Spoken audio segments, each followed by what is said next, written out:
loller Magedioni dhiyootti al tokko hin banama golabbiin seenaa lafaa raawwindoo isaanuma loller Magedioni dhiyootti al tokko hin banama jaalalaadhacheedhaan bitamuun daldala fooniitiif guggufu dhimmi lubbuu hin dagatame kaabbaa amantii uffatanii yeeyyii baay'een ka'aa jiru dubbiin kee qarshiin daldalame seenaan dachee golabame araarsuun yeroo dhumuuf jedhu maaliif waan lafaa nu bitaa fedha foon keenya beeleessine bu'aa hafuuraaf adamaanu dhiyootti gooftaan ni mul'ata.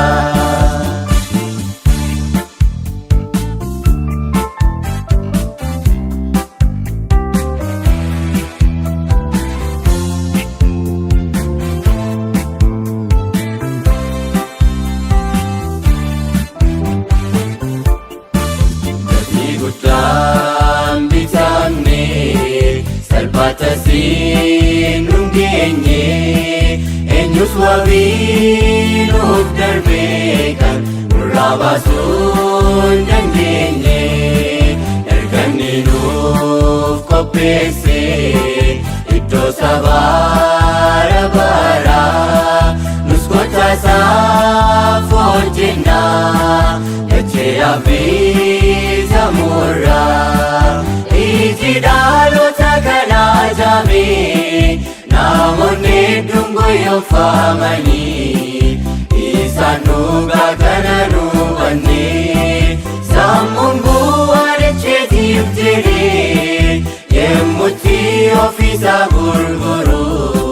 fedhiinsaa immoo ni jibbame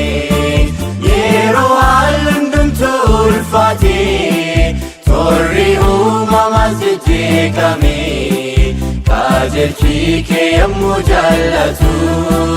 kakuun kan kee garuu hin kufu iji keenya gaafas ni ilaalti waadaan kee yommuu nuuf raawwatu.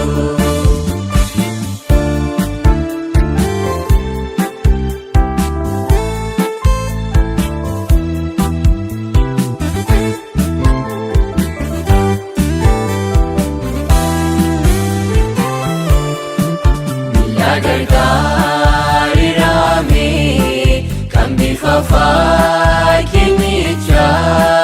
dhagaan garaarraa dhufee dhiyootti isaan caccabsa barri mootoolee lafaa dhiyootti golabama mootummaan kan Kiristoos yemmuu sinuun nefama yeroo akkasii irraa teenye qooda dachee dulloomte kanaaf olgaa kennuudhaan tumsinu qabeenyaaf humna keenya hundaan dhugaa kan addunyaan gahuudhaaf hundumtiinu agumaachinu garuu har'a kan hin qophoofne yeroo nagummaa kanatti gaaf tokko garuu ni dhibama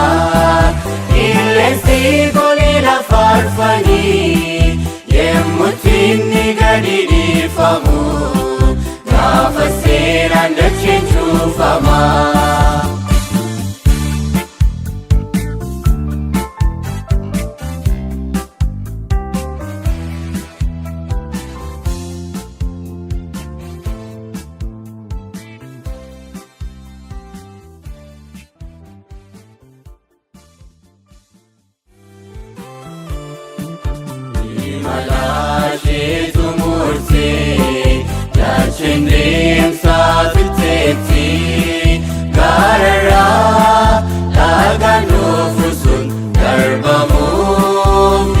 mootii.